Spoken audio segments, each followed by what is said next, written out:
Cashflow Diary Podcast, episode 199. Welcome to yet another exciting episode of the CashFlow Diary Podcast, the podcast that teaches you insider tips, tactics, and strategies for creating leverage streams of cash flow into your life. Learn from top-performing entrepreneurs, business owners, investors, and thought leaders from across the globe as they share their secrets to success. Like what you learn on this and other CashFlow Diary podcast episodes? Go to learninvestingnow.com and sign up to receive powerful tips and information that will help you succeed as an entrepreneur and investor. Now, here's your host, investor, entrepreneur, business owner, educator, speaker, author, and master facilitator of Robert Kiyosaki's cash flow game, Jay Massey. Hey guys, how you doing out there? Glad that you are listening today, and it's just going to be you and me. That's who it's going to be today. It's going to be you and I, you and me. One of those two, you knew what I'm talking about.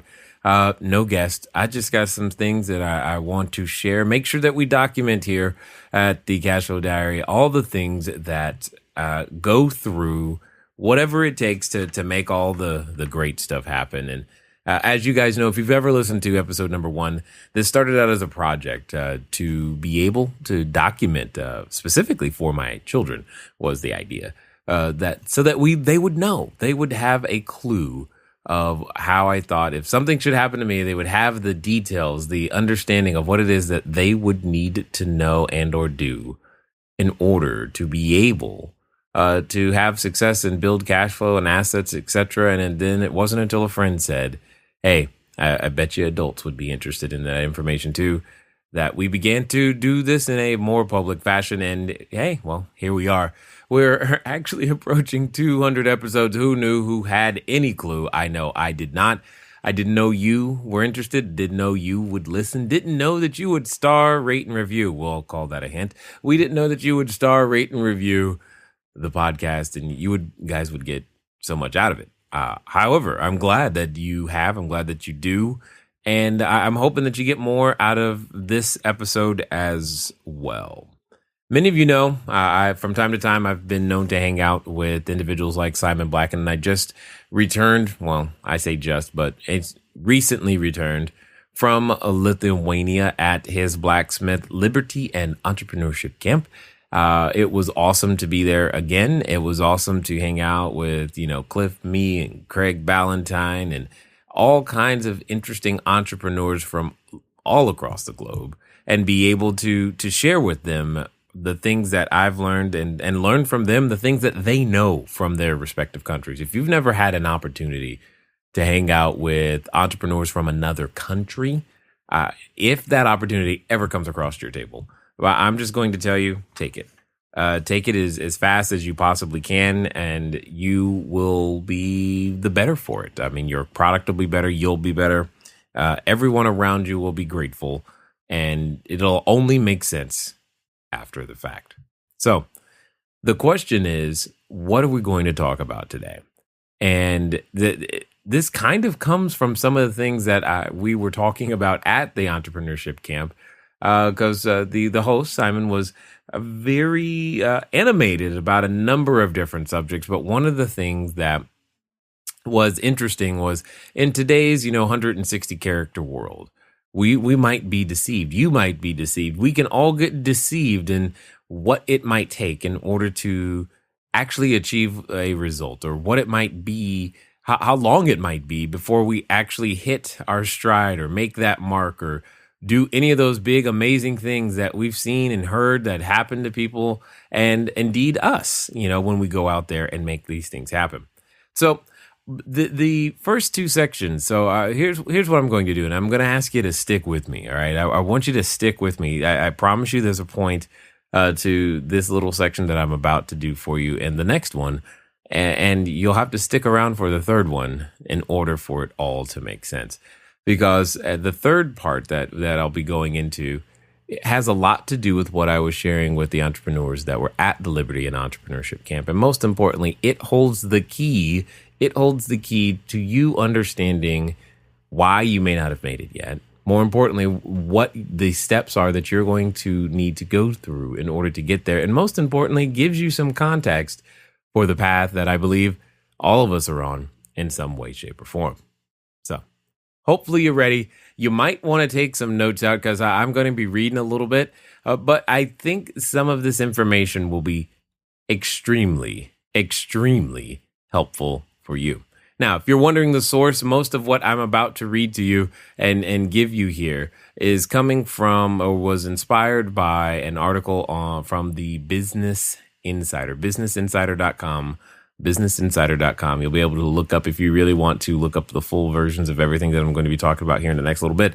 But I think it's going to help you understand a number of different things. All right. So, you ready? Here we go.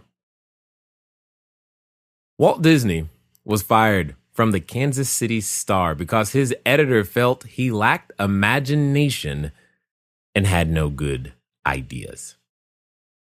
Oprah Winfrey was publicly fired from her first television job as an anchor in Baltimore for getting too emotionally invested in her stories.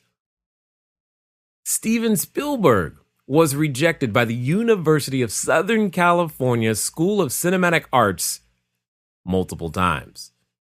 He went on to create the first summer blockbuster with Jaws in 1975, has won 3 Academy Awards, 4 Emmys, 7 Daytime Emmys, and his 27 movies have grossed more than $9 billion. R.H. Massey had a series of failed retail ventures throughout his early career. But at the age of 36, Massey launched R.H. Massey and Company, which grew to become Macy's, one of the largest department store chains in the world. Soichiro Honda. Unique vision got him ostracized by the Japanese business community. Honda was a mechanical genius who idolized Edison and rebelled against the norm. His passion was for aggressive individualism, was more fit for the U.S., and he found himself alienated from his Japanese business friend who valued teamwork above all else. Honda then boldly challenged the American automotive industry in the 1970s and led a Japanese automotive revolution. Colonel Harlan Sanders was fired from dozens of jobs before founding a fried chicken empire. Now, many of us know that place as Kentucky Fried Chicken. After having trouble adjusting to the culture and his classes, Dick Cheney dropped out of Yale and then returned only to drop out for good. Sir Isaac Newton, his mother, pulled him out of school as a boy so that he could run the family farm, and he failed miserably. Realizing her son was not meant to till the land, she let Newton finish his basic education and was eventually persuaded to allow him to enroll in Cambridge University. Newton went on to become one of the greatest scientists of all time, revolutionizing physics and mathematics. Vera Wang failed to make the 1968 U.S. Olympic figure skating team. Then she became an editor at Vogue, but was passed over for the editor-in-chief position. So she began designing wedding gowns at age 40, and today is one of the premier designers in the fashion industry with a business worth over $1 billion. As a side note, she found another way back into skating, designing costumes for skating champion Nancy Kerrigan. Thomas Edison's teacher told him he was too stupid to learn anything. After that, things stayed bleak for a while as Edison went on to be fired from his first 2 jobs for not being suitably productive. Edison went on to hold more than 1,000 patents and invented some world-changing devices like the phonograph, practical electric lamp, and movie camera. You might even say, if not for him, you wouldn't be listening to me right now. As a child, Albert Einstein had some difficulty communicating and learning in a traditional manner. Of course, Einstein's communication and behavioral problems were not indicative of a lack of intelligence. He went on to win the Nobel Prize in Physics for the discovery of the photoelectric effect, and his special theory of relativity corrected the deficiencies in Newtonian physics. J.K. Rowling was a single mom living off welfare when she began writing her first Harry Potter novel. Rowling is now internationally renowned for her 7-book Harry Potter series, and U.S. currency became the first billionaire author in 2004. Let us continue. You're probably wondering, where is Jay going with all this? Do you know how many more people are on this list? Here's another one. A young Henry Ford ruined his reputation with a couple of failed automotive businesses. However, after conducting a search, he was finally able to find a partner who had faith in him. Ford proved he had learned from his mistakes when Ford Motor Company forever changed the automotive industry and culture with its assembly line mode of production. Now you're going to really like this one. While developing his vacuum, Sir James Dyson went through 5,126 failed prototypes and his savings over a 15-year period. But the 5,127th prototype worked, and the Dyson brand name became the best-selling bagless vacuum brand in the United States. He is now worth an estimated $4.9 billion, according to Forbes. Stephen King grew so frustrated over his attempt to write the novel Carrie that he threw away the entire early draft. King's wife Tabitha found the manuscript in the trash and took it out. Carrie became a hit and launched his career. King's novels have since sold over 350 million copies. Lady Gaga got dropped by her record label, Island Def Jam, after 3 months. Upon receiving the news, she cried so hard she couldn't talk. Now, Stefani Germanotta is a pop icon, the winner of 6 Grammy Awards and a Songwriters Hall of Fame award. She's a regular on Billboard's Artist of the Year list and is known for her activism and is worth $59 million, according to Forbes. Ang Lee failed Taiwan's college entrance exams twice. Then he tried to go to acting school, but his English wasn't good enough. Now, you may not recognize that name, but he is a 3-time Academy Award-winning director and the man behind mega hits like Crouching Tiger, Hidden Dragon, Life of Pi, and Brokeback Mountain. All of those individuals have a lot in common with you and I as you continue on this journey. But there's a few more that I want to share with you as well. Just some thoughts. Microsoft founder Bill Gates. Before he's the Bill Gates that we know today, he served as a congressional page. Actor Christopher Walken started his performance career as a lion tamer. Amy Poehler, she scooped ice cream. Media mogul, philanthropist, and former mayor of New York City, Michael Bloomberg, was a parking lot attendant. Apple founder Steve Jobs talked his way into a job at Hewlett-Packard. Former Boeing CEO Jim McNerney was a cattle rancher.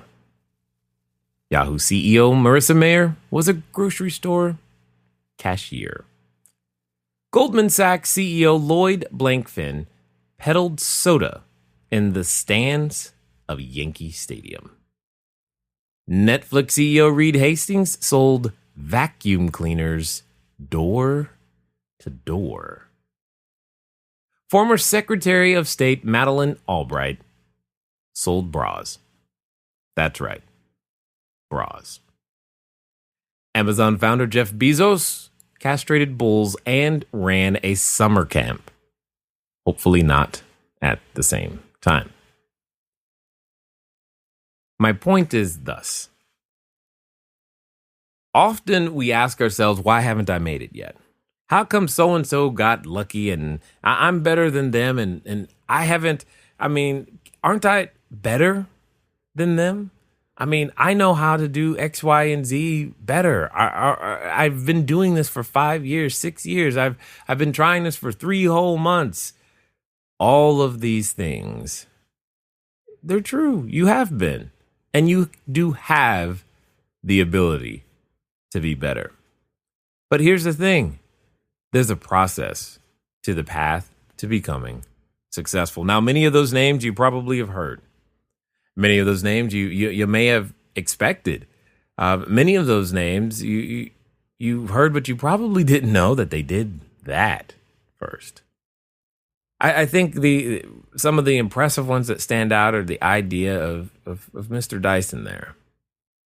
How many times, and I'm just going to ask, 5,127 times, that's a lot of trying the same thing, trying to get it right and believing that it was right for 15 years. Here's kind of the point, and here's where I'm coming from. What it is that we are trying to do when we're building an asset, when we're making a company or going out there to build our cash flow, there's a process to it. And I believe it's an 8-step process. We've gone over it before in our YouTube videos. We've gone over it before inside our membership. I just don't remember if I've ever told you guys. So I figured I'd put it here. But before I do, let me give you one more. Ludwig von Beethoven, at the age of 26, goes deaf. Now, at that time, he was a concert pianist. Well, clearly, that career was over. But you probably know him more for being a composer, which he took up after that occurred. See, there's a pattern to this. There is commonality amongst all of the names that you've heard. And should you choose to not only go through this 8-step process, but also overcome the 5 ways, 5 items, 5 deadly deterrents, we'll call them, that take most people out, you too could be on a list like this. First, let's talk about what those 8 steps are. Those 8 steps are as follows. I'll give you step number 1. And this one's important. This is by far the most important one because without it, the rest of them don't matter. Every other step is built upon this one, and it's the only one that you cannot buy or purchase. You must come to the table with, period. And that first step is desire. You've heard it called, you got to have that want to. It can't just be a need. It has to be a want. A want is a more powerful emotion than a need. Many of us, maybe even some of you listening, know you need to eat better. You know you need to get more sleep. You know you need to exercise more. You've heard things, an apple a day keeps the doctor away. But how many of us can say that we actually eat that apple a day? Indeed, we don't until we actually want to, or usually what can happen is something happens that causes us to suddenly feel the need to eat that apple a day. Totally understood, completely get it. But we must bring the desire to the table. We must elevate the things that we think are need, or the things that we say that would be nice to, it would be nice one day, Jay, to have 200 units, one single family house, one more commercial building, something. It would be nice to finally do real estate. Okay, it must become a want to. Now, most of you listening, your business, your real estate desires, your investment portfolio, etc., it probably is a want to, especially if you've listened this far. But then you've got to understand the second step, and that second step is time. It's our most valuable asset. You can't get any of it back, which is why we've got to be conscious about where we invest every moment, every second. But we also must learn how to repackage our time in a completely different fashion than what we've been used to. Most of us are used to trading that time for a direct compensation. And no longer should this be for you. You should trade your time in exchange for building an asset. What does that mean? That means you will likely have to get over to step number 3, which is where you now must gain, pursue, add to your bag of tricks, new talents and skills. I don't know what those talents and skills are that you are missing, but I know that some of the popular ones, some of the most important ones, some of the ones that are absolutely critical to your business and enterprise, even if it's a nonprofit success, are things like sales, marketing, leadership, and communication. With those talents and skills that you develop, while you're in the process of gaining them, what typically happens is that when you're seeking out knowledge, you run into other people who are also seeking out knowledge. And because you're all seeking out knowledge together, what tends to happen is that you form these relationships. And those relationships become part of step number 4. Because through those relationships, what happens is you just end up naturally getting to number 5, which is proving how credible you are.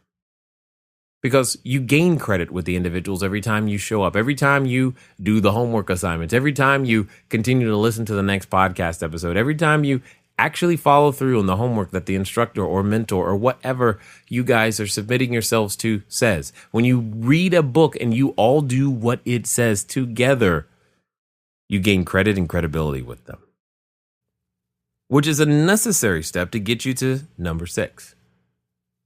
This is where most people want to start. This is the challenge. Most people want to skip steps 1, 2, 3, 4, and 5 and get straight to number 6 because they have an immediate need for cash. Well, I get that. I get having an immediate need. You know what? Someone falling out of the sky has an immediate need for a parachute. But just because they did not bring one does not suddenly create an urgent request or desire or response from anyone when they had the ability to be properly prepared and did not. You can't skip these steps. You can't jump straight to the cash. Now, you can learn how to go through those steps and take these relationships, these new customers of yours, these new vendors and partners and or what have you, through these steps quickly. That is true. It's a process we call accelerated relationship building. You can do that. However, you can't skip the sequence. Because once you get to the cash step, what happens here is you must remember this rule. You must give more in use value than you take in cash value. Because no one, and I mean no one, gives up anything they consider of value, especially currency, whatever the denomination, until they receive something that they believe will be worth greater value than the cash that they're relinquishing. You could take something as simple as a bottle of water. You don't pay for it until you need it and believe that paying for it is going to solve the problem better than you holding on to that dollar. If you have an alternative choice that's free, oftentimes you'll take it. Simply because you choose not to let go of the dollar. Doing nothing is a valid choice. And if you skip these steps, many of your would-be and potential customers will do absolutely nothing. You must give more in use value than you take in cash value. Then eventually you get to step number 7, which is kind of fun and sexy to talk about, is, I raised capital. And you get to pour gasoline on the fire, and you build bigger streams of cash flow. That's step number 7. What's really cool with step number 7 is that you begin to control something that currently might feel a little bit out of control. Your time. Because when you know that you can lay your head down, whether you're on vacation, on an airplane, hanging out in Lithuania, or if you're just playing with your kids on any given morning, you know that there's a potential out there for you to gain a new customer, earn some more income, some more revenue, create more jobs, clean, safe, affordable housing, simply because you have a system that works without you physically turning the wheel, which is pretty cool. But that cash flow usually comes, again, from business expansion, learning to raise capital, and putting those things in place. And then you get to finally step number 8, which is typically where a lot of us, this is really what we're after. I think in a lot of ways, we're looking for a way to be significant. We want to matter. There's absolutely nothing wrong with that. We just are born into this world with very little that the marketplace would consider valuable. And we have to learn to develop ourselves into someone who can create something of value that can help other people, so that then and only then, through that level of contribution, do we have a shot at being significant. Again, we can't start there, even though we wish we could at times. We have to go through all of the steps. Now, I told you there were 8 steps, and we've just gone through them. I've just laid them out there for you, but let me tell you about the 5 things that await you after you're done listening today. These 5 things await you. In fact, many of you have already encountered them in some way, shape, or form, because they're going to sound so friendly and familiar to you.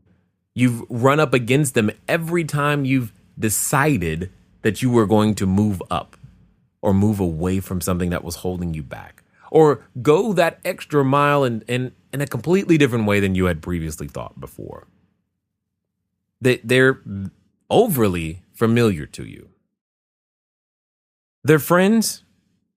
They kind of hang out together, and they can occasionally come in waves. Here's those 5 things. And they're obviously listed in no particular order. But these 5 things that tend to take most people out are delay, denial, a dead end, discouragement, and disappointment. See, one of the reasons I listed all of those individuals at the beginning of this episode for you was because many of them experienced a delay. Many of them experienced a denial. I mean, you want what, I mean, it's not like you, you want to get in. You want your result the first time you try, right? That's what you're typically after. No one wants to be, if I promise you, Ang Lee would not have written his story the way it happened. Remember, he failed Taiwan's college entrance exams twice.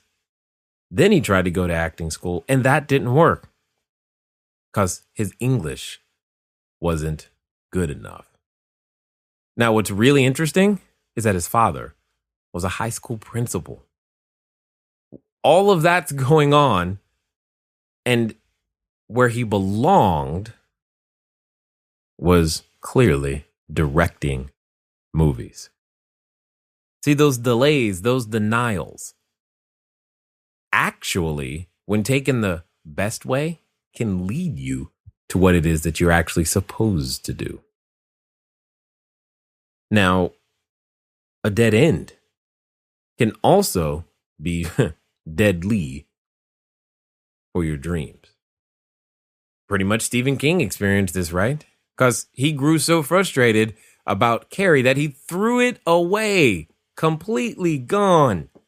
Now, I've read some of his books. I've since stopped reading them because they scare me. Good job. 350 million copies. It's a lot of books. It's a lot of books. But that dead end doesn't mean it's the end of the story.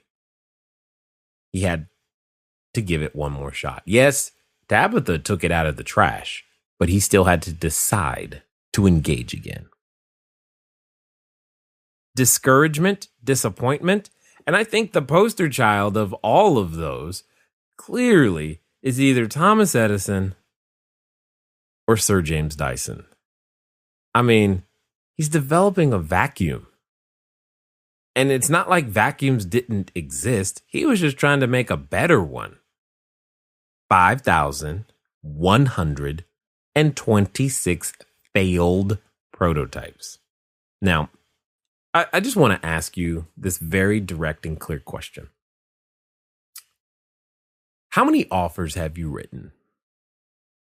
How many sellers have told you no?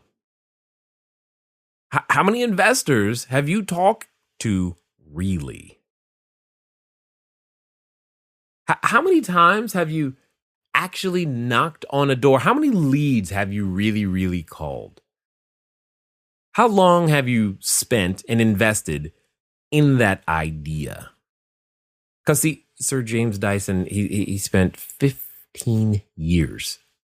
That's 15 Christmases. That's 15 times seeing the family and them going, hey, how's that vacuum thing going? 5,126 failed prototypes. When do you decide to quit? I find it interesting. But yet many of us would want the results worth an estimated $4.9 billion. Wow. Very few of us would say, no, I don't want that. Yeah, you might do something different with it than what he would. But very few of us would say we couldn't find a way to intelligently use that, or we don't want it in some way, shape, or form. But would you be willing to fail 5,126 times? If I could guarantee you on your 5,127th try that it would work, how quickly would you actually attack it? I don't know. I'm just grateful it didn't take 5,126 offers to get the first one accepted. I'm just grateful it didn't take that many investors to get the first one. I'm grateful it didn't take that many days to really get the first deal. 15 years? That would be an incredibly long time. But I bet you if we asked him if it was worth it, he would say yes. I bet you he learned a few things. Most importantly, some of the things that I've learned between delays, denials, dead ends, discouragement, and disappointment is that it forces me to ask the question, do I really want this? So I ask you, do you really want this? If so, I think you know the prescription. I think you know exactly what you need to do. It's time to move at the speed of instruction. It's time to write the offer. It's time to pick up that pen one more time and try. Today. Right now. Right now. You don't need to know more. You just need to write an offer. Gain some experience today by writing that offer, making that pitch, calling that investor, picking up the phone. Make it happen?